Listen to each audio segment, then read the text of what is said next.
So if you look at what happened in the mining stocks, they were up this week about 5%, a little over 5%, which is, not too shabby for a week. But when gold is up 2.6% to an all-time record high, and now the gold has made a new record high that eclipses that high a month ago, the gold stocks haven't done it as well. Normally, in a bull market, you would see the gold mining stocks leading the miners because they anticipate the rise of gold. Stock markets are forward looking. Stock investors are looking at future earnings and they're factoring in the future price of gold. So normally in a bull market, the gold stocks would be leading the metal. I think, one of these weeks we could see gold up $500 to $1,000 in a week.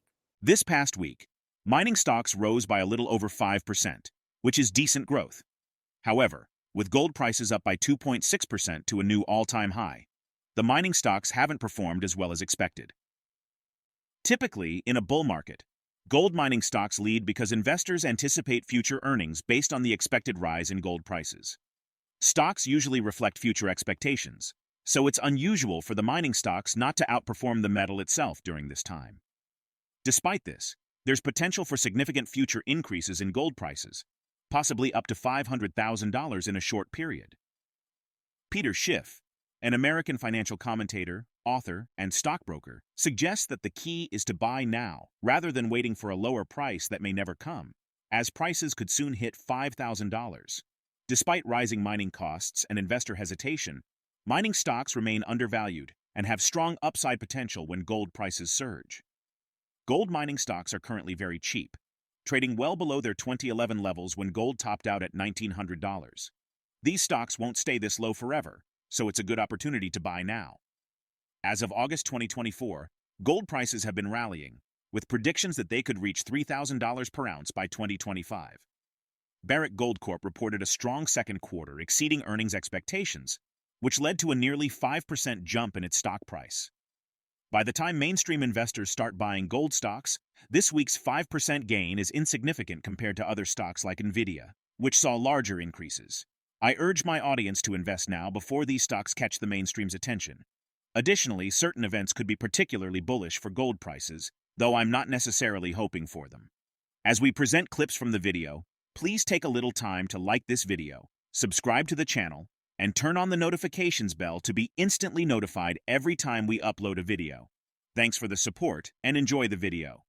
I think, we're going so much higher than the current price. Whether you buy at 2,500, 2,400, 2,300 is immaterial. What is material is if you don't buy at 2,500 because you're waiting for 24 or 2,300 and you never get it. And the next thing you know, we're at 5,000. And then you're like, well, I'll buy a pullback to 4,500. Well, then just buy it now, right? It's a lot cheaper than buying it a lot higher. And the good news is at Schiff Gold, we made it a lot easier now for you to buy gold and silver through my company. So you're not going to get ripped off 24/7 because we now have a brand new website at Schiff Gold. I don't know if you've noticed it, but it's a new website, some new graphics. But the most important change is now we have live pricing 24/7 of the various products that we recommend, the gold and silver products. The prices are there, and you can buy without speaking to a representative. You have a shopping cart. You can select the coins and bars that you want.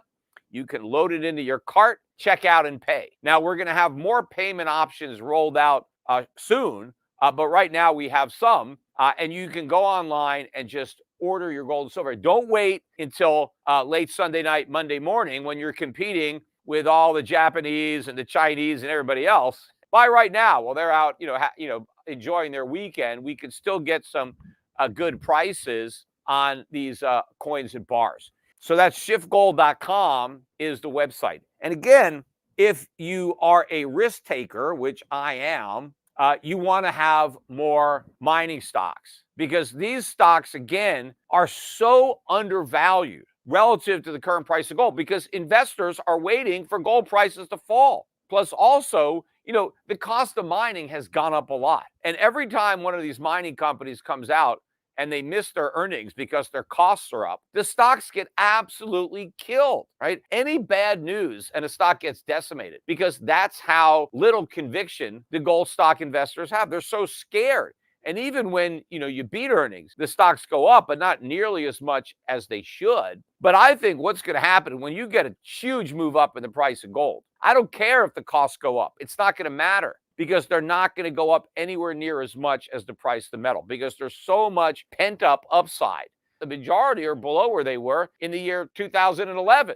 When gold topped out at 1900. Most gold mining stocks are well below where they were in 2011. So these stocks are very, very cheap. They're not going to stay cheap forever. And while they are, you got to take advantage of it by buying them. By the time they start buying these gold stocks, it's going to be because they are way, way up. That's what's going to put these stocks on their radar, right? The 5% move that they had this week, that's nothing. I mean, NVIDIA was up 18% or something on the week. So who cares about these gold stocks? They're going to have to be up a lot more. But when these things are tripled, quadrupled, or more in a short period of time, yeah, they'll finally get on the radar of the mainstream.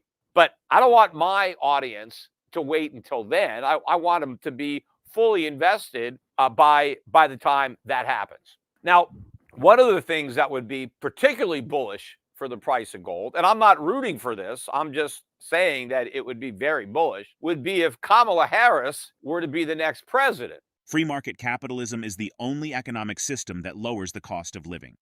Rising prices are a symptom of inflation, not caused by greedy businesses, but by increasing costs due to government deficit spending. The real cause of inflation is the expansion of the money supply, which the government has redefined to shift blame to businesses. Proposed solutions like forgiving medical debt will only lead to more inflation, as the government would have to print more money to cover these debts, creating a cycle of rising prices and further debt accumulation.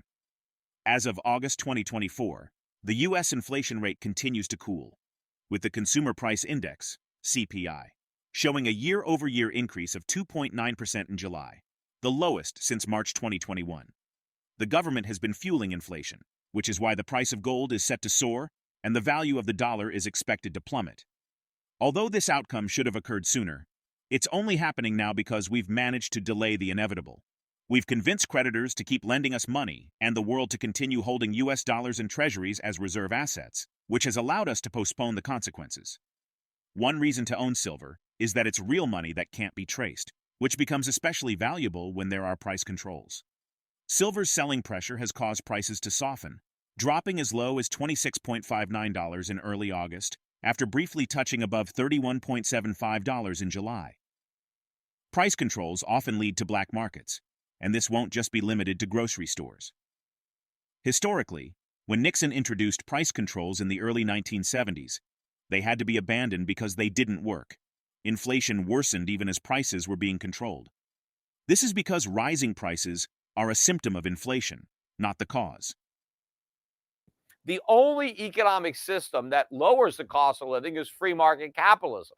That's what we need. We need to recreate that. All she does is attack the symptoms of inflation, which are rising prices. But why do prices rise? Because of inflation.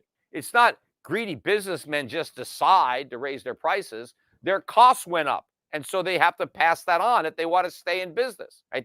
If they go out of business, then nobody can buy anything. It's the government. It's all the deficit spending under Biden. But not just Biden. It's Trump. It's Obama. It's Bush. The inflationary chickens are coming home to roost. But, they've been going out there for decades. Right? And now, right, we're seeing the consequences.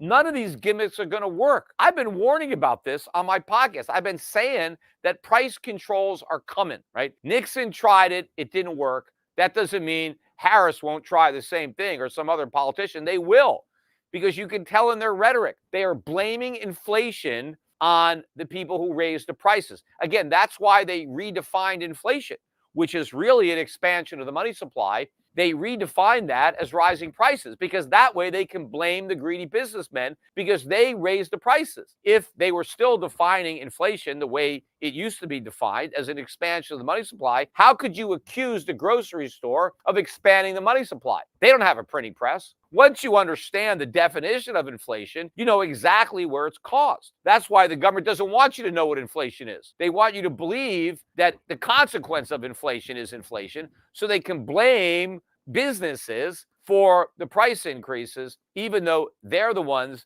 that bear 100% of the responsibility. Here's another inflationary proposal. She wants to forgive all the medical debt, right? So if you have a bunch of debt that you incurred for medical purposes, it's just going to be forgiven. You don't have to pay the money back. Well, where's that money going to come from? Because she's not telling the hospitals or the doctors, you got to forgive that too. Like, hey, you're not going to get your money. No. So the government is going to have to assume all of that forgiven debt. So instead of the people who borrow the money paying back their doctors, well, the government's going to pay everybody's doctors. With what money? Again, they got to print it. More inflation in order to forgive people's medical bills. But of course, what happens once the government sets a precedent of forgiving medical debt? Well, a lot of people take on more medical debt. Why not? You're not going to have to pay it back.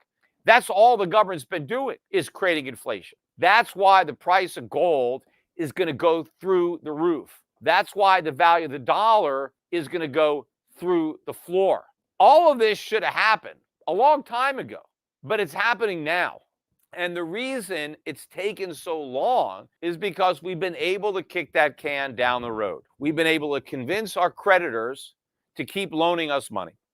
We've been able to convince the world to keep warehousing U.S. dollars and U.S. treasuries as the reserve asset through junk silver. That's one of the reasons to own it, is so that you have real money that can't be traced. And when that's most in need is when you have price control. Because when you have price controls, you always have black markets. And believe me, it's not going to be limited to the grocery stores, right? Once they go down that road, they're not going to stop. Now, of course, why did Nixon have to give up the price controls? Because he implemented them in 73, 74, I forget the exact year. Why did he stop? Because it didn't work. Inflation got worse even as they were controlling prices, because rising prices are not causing the inflation. The current economic landscape presents a compelling case for investing in undervalued gold and silver assets, particularly mining stocks, which are poised for significant gains as inflation drives up metal prices. As government actions continue to fuel inflation and erode the dollar's value, securing real, untraceable assets like gold and silver becomes increasingly crucial. The opportunity to invest at these levels may not last long, making it essential to act before the broader market catches on. Share your thoughts on Peter's suggestions in the comments section below. Also, ensure you like this video, subscribe to the channel, and turn on post notifications for more videos like this. Until next time.